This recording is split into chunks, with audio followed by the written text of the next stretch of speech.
Buenas tardes a todos. Voy a intentar no excederme demasiado y terminar a tiempo todos. Voy a repetir algunas cosas que han dicho Alejandro y Joaquín, pero bueno, os voy a hablar de la insuficiencia cardíaca en la edad avanzada porque, bueno, como bien han dicho, es una patología que aparece sobre todo en la edad avanzada.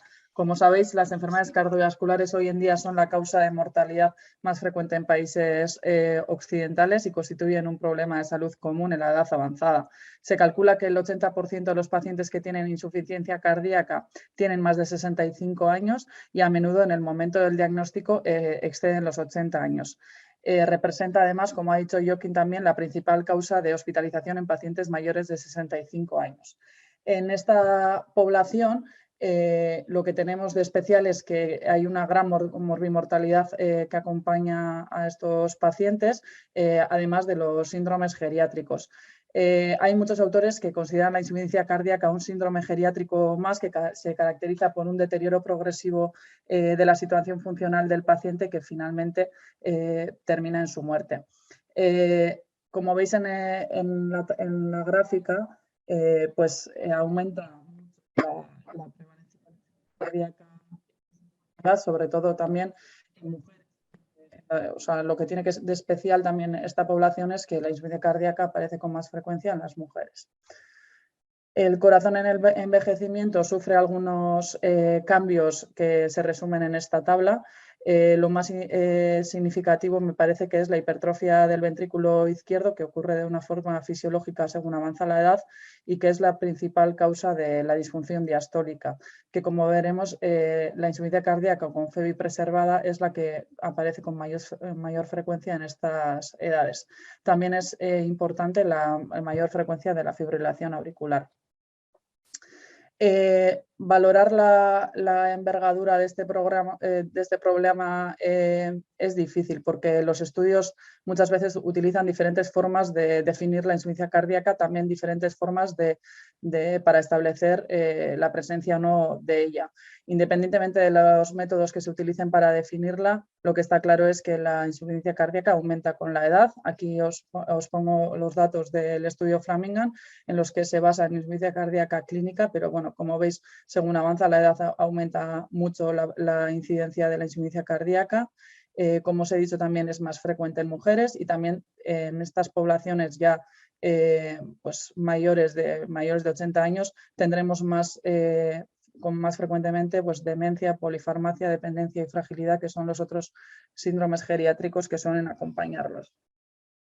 Como os decía, eso, en los estudios las prevalencias que se aportan de la insuficiencia cardíaca pues varían mucho, como podéis ver en la gráfica de arriba.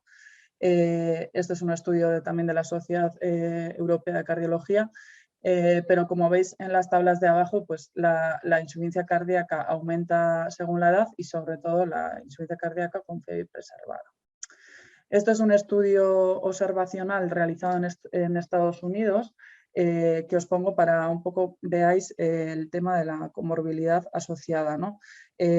Son pacientes mayores de 65 años que ingresan por insuficiencia cardíaca en un hospital y lo que hacen es describir las características clínicas de estos pacientes.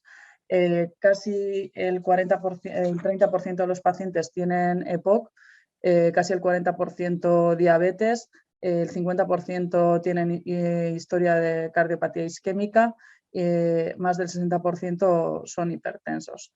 Además, en la gráfica de al lado podéis ver que los pacientes mayores de 85 años doblan en número a los pacientes de entre 65 y 69.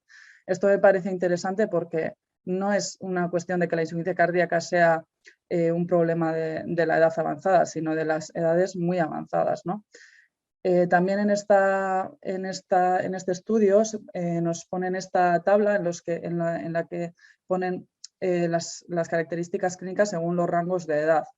Hay algunas patologías que van en aumento según avanza la edad, sobre todo destacan la fibrilación auricular, también la demencia y los accidentes cerebrovasculares.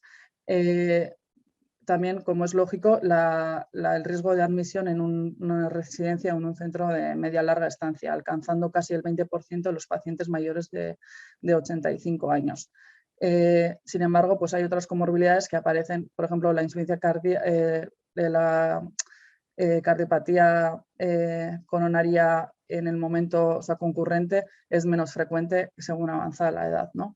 Esto me parece ilustrativo porque, bueno, nos indica que, que esta población anciana, que podríamos definir, pues, aunque clásicamente se ha definido mayores de 65 años, pero hoy en día yo creo que tiene más sentido, pues, mayores de 65, 80 igual, pues que no es una población homogénea, ¿no? Que la comorbilidad se distribuye de una forma muy heterogénea según avanza la edad.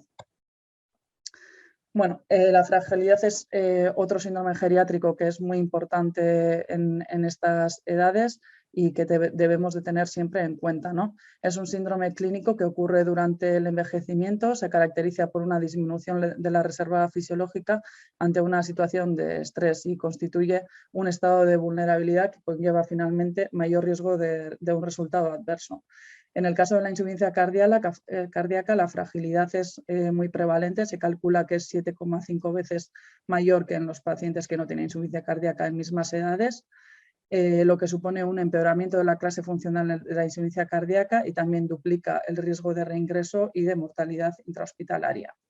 Hay varias escalas que nos pueden ayudar a hacer una valoración objetiva de la fragilidad. Lo que nos va a ayudar a hacernos una idea de lo complejo que es ese paciente y a tomar mejores decisiones individualizadas para él. En cuanto a la fragilidad, hay que tener en cuenta que hay que distinguir la fragilidad de la discapacidad y de la comorbilidad. Lo ideal sería medir la fragilidad en una situación basal y que en el momento del ingreso nosotros dispongamos de esas escalas y esas valoraciones. Últimamente se habla mucho de la potencial reversibilidad de la fragilidad, como os hablaré ahora. Por lo tanto, hay que tener en este sentido muy en cuenta la polifarmacia y la iatrogenia que podemos nosotros mejorar. Y luego, como os he dicho, pues las decisiones diagnósticas y terapéuticas deberán ser individualizadas y para ello ayuda, como ha explicado muy bien Joaquín, las unidades multidisciplinarias para el manejo de estos pacientes. Desgraciadamente, en los ensayos, o sea, en las guías clínicas, perdón, no se suele hablar de la fragilidad y de la comorbilidad y de los pacientes ancianos en particular. Hay algunos estudios que están investigando sobre esto. Me ha parecido interesante este algoritmo que proponen unos japoneses en los que, bueno, pues definen primero que hay que hacer una valoración, ¿no?, objetiva y multidisciplinar de la fragilidad y luego también valorar esa fragilidad si es secundaria o primaria. Definen la fragilidad secundaria cuando está en relación también a otras comorbilidades o a la polifarmacia, en tanto que esta fragilidad es más reversible mediante nuestras intervenciones. En cambio, la fragilidad primaria sería más propia, intrínseca de la patología que tiene el paciente o de otras causas multifactoriales y difíciles de modificar por nosotros. Debemos de sospechar que la fragilidad es primaria cuando es desproporcional a la comorbilidad que el paciente presenta. Vale. Sobre el diagnóstico, bueno, ya sabéis que el diagnóstico de la insuficiencia cardíaca se hace mediante el diagnóstico clínico, la presencia de síntomas y signos típicos, también la utilización de los péptidos natriuréticos y los hallazgos ecocardiográficos.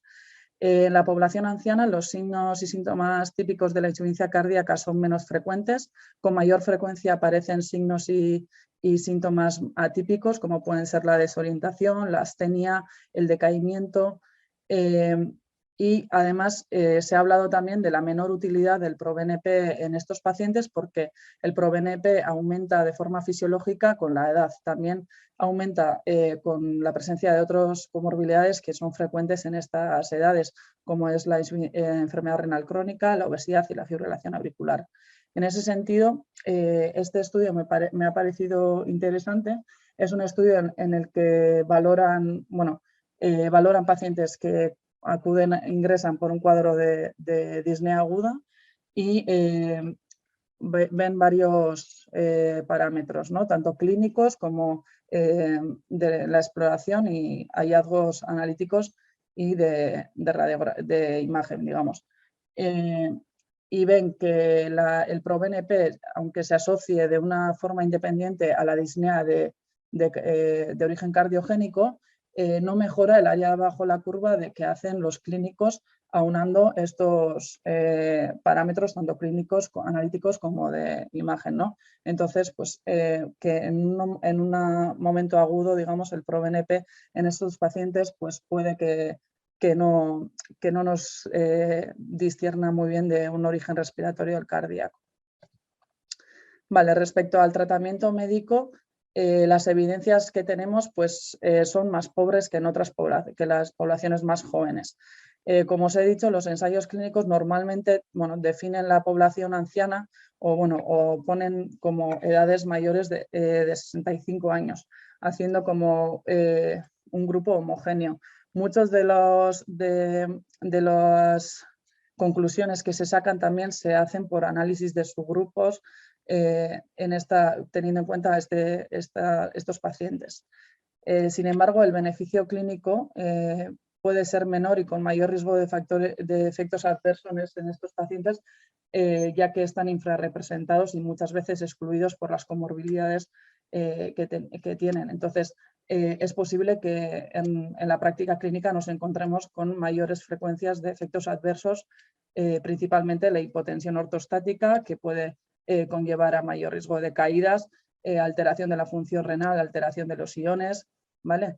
Hay muchos estudios también que se ha visto que la atención que reciben estos pacientes es menos especializada, ¿vale? Y con una menor utilización de IECAs y betabloqueantes, lo que hace intuir que probablemente es porque no llegan a tolerar las dosis que se recomiendan en las guías clínicas normalmente. Vale, he encontrado poco sobre estudios de los nuevos fármacos en edades avanzadas. Lo que he encontrado es de los fármacos que se han utilizado clásicamente hasta ahora. Por eso aquí no pongo los nuevos fármacos que ha comentado Joaquín. Este es un estudio que se hizo en 2012 en el que ven cuáles son los efectos adversos en pacientes mayores de 80 años, ¿vale? Con los fármacos que se utilizan en la insuficiencia cardíaca. Con los diuréticos se vio que había más riesgo de diselectrolitemias, también mayor riesgo de deterioro de la función renal, mayor riesgo de hipotensión, muchas veces sintomática, con un empeoramiento de la astenia, con mayor riesgo de síncopes y de caídas, mayor riesgo de deshidratación y mayor riesgo de uremia también y sus síntomas. Para el manejo de todos estos efectos adversos, lo que podría resumirse es empezar bajito e ir subiendo despacio, ¿vale? En estos pacientes. Hay que hacer una vigilancia muy estrecha. En el caso de los diuréticos, a veces tendremos que hacer una hipervolemia permisiva, sobre todo edemas periféricos, y esos pacientes vemos que dosis mayores pues, no los toleran por hipotensión ortostática. Incluso también a veces tendremos que utilizar suplementos de potasio para la hipopotasemia, ¿vale? Y evitar administrar los diuréticos en la tarde-noche para evitar también las caídas a la noche cuando se levantan para el baño. En el caso de los IECAs y los ALA2 también se vio que hay mayor riesgo de hipotensión, mayor riesgo de hiperpotasemia y de deterioro de función renal, igual que en los antagonistas de aldosterona. En este caso también se vio que la ginecomastia es más frecuente en hombres ancianos y en los dos casos pues, hay que hacer un inicio en bajas dosis y un aumento gradual. En el caso de los IECAs sí que es verdad que incluso dosis muy bajas son beneficiosas o se han visto que son beneficiosas. Entonces merece la pena igual ir titulando poco a poco y por lo menos tratar de que lo toleren. En el caso del beta bloqueante también, por cambios fisiológicos, hay disfunciones del nodo sinusal y alteraciones de la conducción con mayor frecuencia que en la población joven, lo que hace que los betabloqueantes se toleren peor, con bradicardias sintomáticas o incluso bloqueos AVs que puedan necesitar implantes de marcapasos. Para ello, pues habría que bajar la dosis y estos autores recomiendan realizar un electrocardiograma tras el inicio del betabloqueante. En el caso de la digoxina también hay mayor riesgo de intoxicación digitálica y también se describen efectos adversos más raros como la desorientación, la irritabilidad y la depresión en los pacientes ancianos.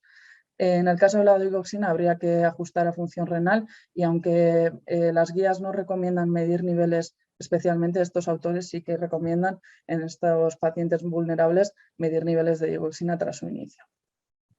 Respecto al tratamiento médico con insuficiencia cardíaca preservada, como os ha dicho Joaquín, el 50% de los pacientes tienen insuficiencia cardíaca con FEBI preservada. En la edad avanzada se calcula que el 60% de las mujeres y el 40% de los hombres tienen FEBI preservada. Y me parece interesante un poco entender cómo puede esto afectar en el manejo de la insuficiencia cardíaca. Estos pacientes suelen ser dependientes de la precarga, es decir, necesitan presiones de llenado constantes para mantener un gasto cardíaco. También son sensibles a la volemia, lo que nos puede ayudar a entender por qué pacientes que están pues, meando de más tengan un fracaso prerrenal o aumentos de la uremia y mayor riesgo de hiperpotasemia si toman IECAS orados de forma concomitante. Además, son dependientes de la contracción auricular, lo que hace que toleren muy mal la FA rápida y también las frecuencias cardíacas muy elevadas. Vale. Respecto al Entresto, el sacubitril/valsartán, Joaquín ha citado el estudio Paradigm y también a mí, no voy a entrar en la calidad del estudio y esos temas porque son fármacos que es verdad que las recomendaciones de las guías europeas han sido bastante rompedoras. Hay otras recomendaciones que son más restrictivas para estos fármacos y es que justo en el estudio Paradigm los resultados pues, no fueron estadísticamente significativos en pacientes con edades de 65 años o más, ni con insuficiencias cardíacas con NIHA 3 o 4. Además, se critica a estos estudios que los participantes fueron más jóvenes, con una edad media de 63,8 años, incluyeron menos mujeres, un 22%, que en la práctica clínica. Entonces, yo creo que con la evidencia que hay hoy en día, pacientes muy mayores, creo que no tenemos suficiente evidencia como para estandarizar la utilización de estos fármacos. Además, puede que no tengan más deterioro renal de que los IECAS, pero sí que producen bastante hipotensión y en estos pacientes no suelen tolerarlo bien y no suelen llegar a las dosis que se recomiendan en las guías. Vale, por último quería hablaros un poco de la insuficiencia cardíaca en la fase final de vida, me parece que en el paciente anciano hay que abordarla desde un inicio. El modelo de insuficiencia cardíaca en la fase final responde a un modelo de insuficiencia orgánica en el que el paciente va sufriendo descompensaciones con una pérdida funcional progresiva hasta que finalmente termina falleciendo en una situación de refractariedad, muchas veces en el hospital porque no podemos organizar o asegurar que un tratamiento sintomático efectivo en el domicilio. Esto puede ocurrir pues, porque el paciente no tiene soporte social suficiente o porque no disponemos de asistencia en domicilio que pueda asegurar, como os digo, este control de síntomas. Las cuestiones relativas al final de vida deben abordarse con mayor atención en pacientes ancianos y sobre todo deben abordarse desde el inicio de la enfermedad porque se ha visto que muchas veces cuando se abordan estas cuestiones ya es demasiado tarde, ¿no? hay mucha evidencia sobre que los cuidados paliativos mejoran la calidad de vida de los pacientes y de sus familiares, tanto en el control de los síntomas como en el control de otros síntomas frecuentes en el final de vida, como son la ansiedad, la depresión.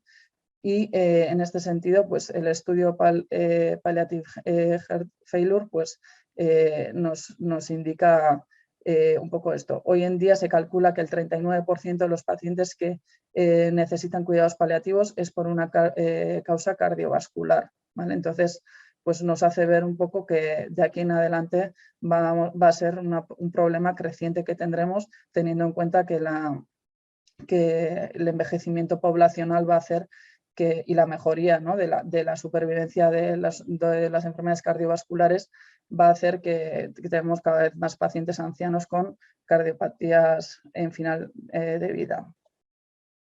Vale. La planificación es muy importante en el caso del manejo de la insuficiencia cardíaca en fases finales.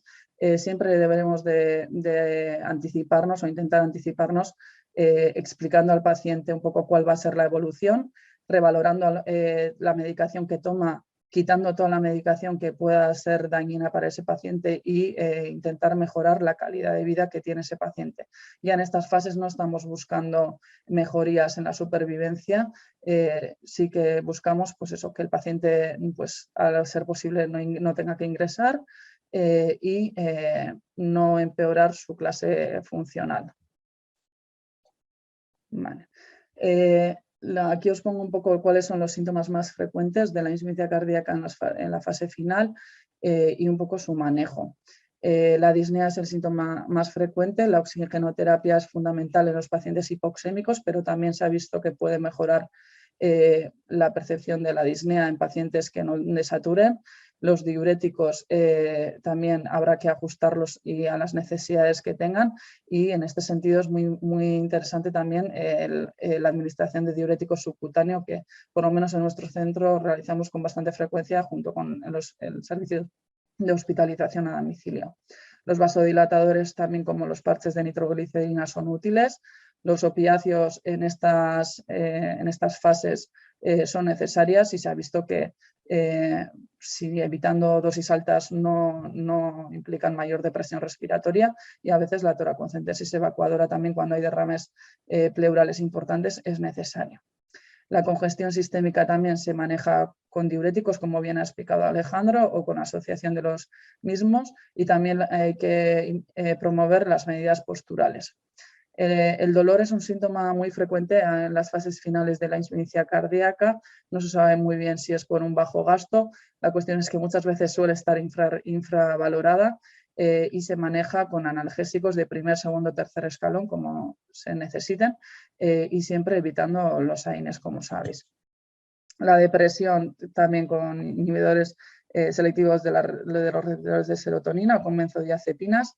La astenia es muy frecuente en estas fases. Hay que identificar y tratar las causas secundarias, como pueden ser la anemia, el hipotiroidismo, promover la movilidad en la medida de lo posible, y otros síntomas también que podemos encontrarnos en estas fases y no debemos de olvidar y tendremos que tratar según sean necesarios. ¿Vale? Respecto a los pacientes con dispositivos, pues bueno, saber que en cuanto se pone un dispositivo a un paciente siempre hay que hablarle de que en algún momento puede ser necesario la retirada de ese dispositivo o la desactivación.